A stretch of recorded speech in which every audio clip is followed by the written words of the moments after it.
Good evening and welcome to Pakistan Today News from our London studio. I'm Chris Taylor. The White House says the Donald Trump administration has not ruled out the possibility of deploying U.S. ground troops in Iran as the conflict in the Middle East continues to escalate.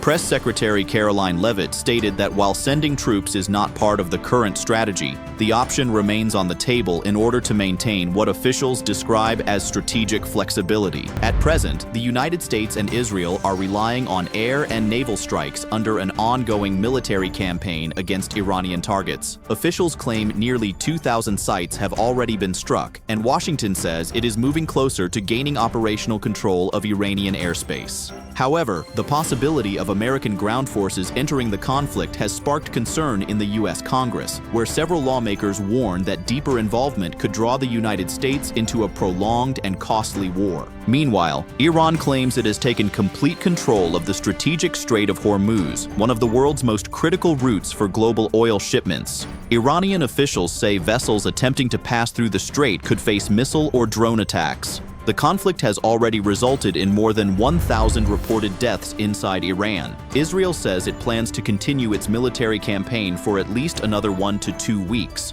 Iran has also launched missile and drone strikes across the region, targeting U.S. facilities and allied positions. The United Nations has voiced alarm over the rapidly intensifying situation, stating that escalating attacks by all sides risk violating the principles of the UN Charter and threatening wider regional stability.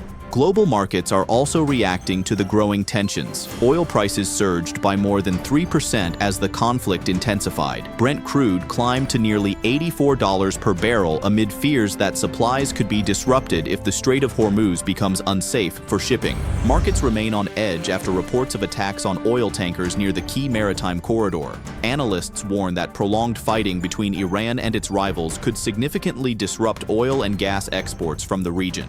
Iraq has already reduced crude output because of storage and export limitations, while Qatar has declared force majeure on some gas exports, raising additional concerns about the stability of global energy supplies. The conflict has also drawn attention to growing military cooperation between the United States and India. A former advisor to the U.S. Defense Secretary claimed the U.S. Navy may increasingly rely on Indian ports for docking and logistics as risks rise at bases in the Gulf region. However, India's foreign ministry has strongly rejected the claim, calling it false and fabricated. Analysts say U.S.-India defense cooperation is primarily focused on maritime security in the Indo-Pacific, while India continues to maintain strategic balance in its relationships with countries including Iran, Russia, and the United States. In South Asia, voters in Nepal are casting ballots in a crucial parliamentary election that could shape the country's future political direction.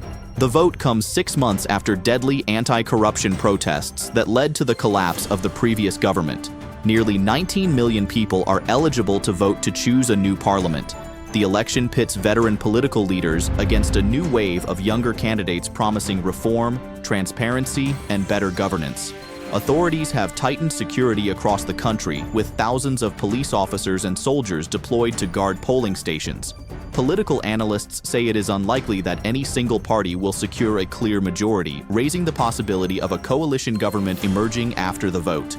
Back in Pakistan, the Election Commission has summoned Interior Minister Mohsin Naqvi over delays in holding local government elections in Islamabad. The term of the capital's last local government expired in February 2021, leaving nearly 2.5 million residents without elected local representation. A 5-member bench headed by Chief Election Commissioner Sikandar Sultan Raja heard the case and expressed concern over the Interior Ministry's failure to respond to multiple letters regarding demarcation and maps for town corporations. The commission directed that the Interior Secretary be issued a contempt notice and ordered Mohsin Naqvi to appear at the next hearing. Authorities have been given until March 12th to provide the required data. For more on this story, we go to our Islamabad correspondent, Sarah William. The Election Commission's decision to summon Interior Minister Mohsin Naqvi reflects growing frustration over the prolonged delay in holding local government elections in the federal capital. Officials say the lack of updated demarcation data and administrative maps has stalled the electoral process for several years. Political analysts argue that without elected local bodies, residents of Islamabad have limited representation in addressing municipal issues and development planning. The Commission's directive giving authorities until March 12th is being seen as a final opportunity for the Interior Ministry to provide the necessary documentation. If the requirements are not met, legal consequences could follow for senior officials involved in the delay. Our thanks to Sarah William reporting from Islamabad. Finally, Pakistan has reported its first case of poliomyelitis for the year 2026. Health authorities say the virus was detected in a child in Sujawal district in Sindh province. Officials warn that the case highlights continued risks of transmission in vulnerable communities. The National Emergency Operations Center says Pakistan has reduced polio cases by approximately 99.8% since 1994 through extensive vaccination campaigns. However, health officials stress that sustained immunization efforts and community cooperation remain essential if the country is to completely eliminate the virus. That's all for now. You're watching Pakistan Today News. I'm Chris Taylor.